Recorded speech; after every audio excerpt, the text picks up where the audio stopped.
Programme میں کافی house ہوتا تھا، رات کو بڑے سینئر ادیب وہاں دیر تک بیٹھتے تھے، تو ہم بھی ان کے پاس بیٹھتے تھے، ان سے باتیں سیکھتے تھے، ان سے بات کرنے کا شعور حاصل کرتے تھے اور اپنے مسائل بھی ان کو بیان کرتے تھے۔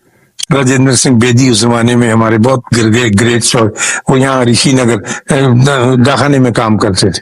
کریم چندر بھی آ جاتے تھے کشمیر سے، بہت لوگ، بہت۔ تو میں رات کو دیر سے گھر آتا تھا، تو میری ماں جو تھی وہ ہمیشہ اٹھ کے چولہا جلا کے، اس زمانے میں گیس ویس تو ہوتی نہیں تھی، تو روٹی پکاتی تھی۔ تو میں ماں سے ہمیشہ کہتا تھا کہ آپ روٹی رکھ کے سو جایا کریں۔ اس نے کہا نہیں، تو دیر سے آتا ہے تو میں تجھے پکا کے تازہ بھوکا دیں گی، ماؤں کی عادت ہوتی۔ تو میں ان سے بہت تنگ تھا، اور میں نے کہا تھا دیکھیے میں کھانا نہیں کھاؤں گا، اگر آپ اٹھ گئے 12 بجے آ گئی تو کہنے لگی کوئی بات۔ ایک دن یہ پھلکا پکاتے ہوئے انہوں نے مجھ سے پوچھا کہ تو کہاں جاتا ہے؟ میں نے کہا اماں میں ادیب بن رہا ہوں۔ کہنے لگے وہ کیا ہوتا ہے؟ میں کیا لکھنے والا، لکھاری۔ کہنے لگی پھر تو کیا کرے گا؟ میں کہا میں کتابیں لکھا کروں گا۔ تو کہنے لگے جو یعنی آگے بھی یہ کتابیں ہونا تو کی بنے گا؟ میں کہا نہیں، وہ تو جھوٹ ہے، کچھ نہیں، میں اور طرح کا رائٹر بنوں گا، اور میں سچ اور حق کے لیے لڑوں گا، اور میں ایک سچی بات کرنے والا ہوں۔ اس زمانے میں یہی اب بھی ہے۔ تو میری ماں کچھ ڈر گئی بیچاری، ان پڑھ عورت تھی گاؤں کی۔ میں نے کہا میں سچ بولا کروں گا، اور جس سے ملوں گا سچ کا پرچار کروں گا، اور میں یہ جو رائٹر ہیں یہ بہت چھوٹے درجے کے۔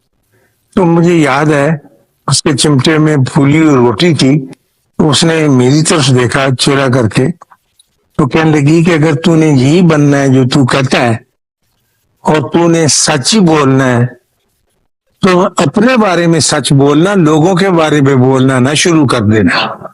بالکل ان پڑھ عورت کی بات۔ سچ وہ ہوتا ہے جو اپنے بارے میں بولا جائے، جو لوگوں کے بارے میں بولتے ہیں وہ سچ نہیں ہے۔ تو ہماری یہ عادت ہے، اور ہمیں ایسے ہی کچھ بتایا سکھایا گیا ہے کہ ہم سچ کا پرچار کریں اور بولیں گے۔ جب ہم بابا جی کے پاس گئے، اور کبھی کبھی ان سے یہ نکل جاتی تھی میرے منہ سے بات کہ میں سچی بات کروں گا اور حق کی بات کروں گا، سچ، تو وہ کہا کرتے تھے سچ بولا نہیں جاتا، سچ پہنا جاتا ہے، سچ اوڑا جاتا ہے، سچ واپرتا کی چیز ہے، بولنے کی چیز نہیں ہے۔ جو ہی سچ بولو گے وہ جھوٹ ہو جائے گا۔ جب تو یہ بات سمجھ میں نہیں آتی تھی، لیکن اب جو وقت گزرتا ہے، اور یہ حسرت ہی ہے، یہ آرزو ہی ہے، میرا جی چاہتا ہے کہ مرنے سے پہلے میں ایک دن کم از کم سچ اوڑھ کے باہر نکلوں، اور ساری دنیا کا درشن کرتے ہوئے پھر واپس آ جاؤں۔ اوڑھا ہوا سچ پتہ نہیں کتنا خوبصورت ہوتا ہے، بولا ہوا آپ کے سامنے ہی ہے، وہ اچھا نہیں ہوتا۔ میں یہ عرض کر رہا تھا، جب آدمی کسی کو کرٹیسائز کرتا ہے نا، کسی کے اوپر تنقید کرتا ہے، تو حکم تو یہ ہے کہ پہلے آپ دیکھ لیں کہ، اور اس کی عینی شہادت دیں آنکھوں سے، کیا ہے اس میں یہ خرابی ہے بھی کہ نہیں۔ اگر وہ نظر بھی آ جائے اور خرابی ہو بھی، تو پھر بھی اس کا اعلان نہ کریں۔ آپ کو کیا حق پہنچتا ہے اعلان کرنے کا؟ اللہ ستار العیوب ہے۔ اگر اللہ ہماری ان چیزوں کو اجاگر کرنے لگے، توبہ توبہ، تو ہم تو ایک سیکنڈ بھی زندہ نہ رہے، سارے بید کھول کے رکھ دیں۔ وہ سب لکو کے چھپا کے رکھتا ہے ہمارے، تو ہمیں اس بات کا حق نہیں پہنچتا۔ دوسرے یہ کہ پھر خرابی نظر آئے تو پھر آپ دیکھیں کہ اگر میں ان حالات میں ہوتا، میں ان سرکمسٹانسز میں ہوتا، اور میں ایسے حالات سے گزرا ہوا ہوتا کہ بچپن میں یتیم ہو گیا ہوتا یا کسی کے گھر پلا ہوتا، تو میری شخصیت کیسی ہوتی؟ یہ بھی ایک بات غور طلب یعنی کرنے کی ہے۔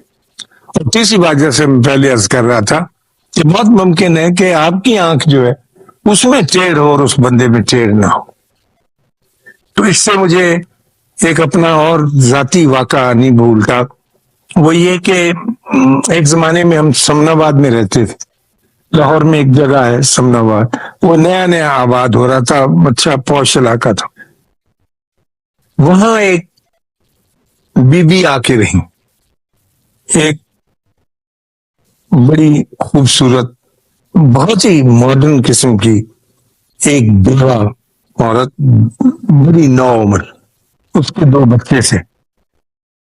ہم جو نیک آدمی تھے سمن آباد کے رہنے والے، ہم نے دیکھا کہ ایک عجیب و غریب کردار آ کر ہمارے درمیان آباد ہو گیا، اور اس کا انداز زندگی کا چیلنج جو ہے وہ ہم سے ملتا جلتا نہیں ہے، کیونکہ ایک تو وہ بہت اعلیٰ درجے کے نہایت خوبصورت کپڑے پہنتی تھی، پھر اس کی یہ خرابی تھی کہ وہ بڑی خوبصورت لڑکی تھی، پھر اس میں تیسری خرابی یہ تھی کہ اس کے گھر کے آگے سے گزرو تو خوشبو کی لپٹیں آتی تھی، وہ سینٹ فری نہیں استعمال کرتی تھی، وہ جو سپرے نہیں ہوتا۔ اس کے جو دو بچے تھے خواتین و حضرات، وہ گھر سے باہر بھاگے پھرتے ہوتے تھے عام جگہوں پر، اور کھانا گھر پہ نہیں کھاتے تھے، لوگوں کے گھروں میں چلے جاتے تھے، اور لوگ ان کو کچھ دے بھی دیتے تھے اور وہ کھا بھی لیتے تھے، یعنی گھر کی زندگی سے ان کی زندگی کچھ کٹ۔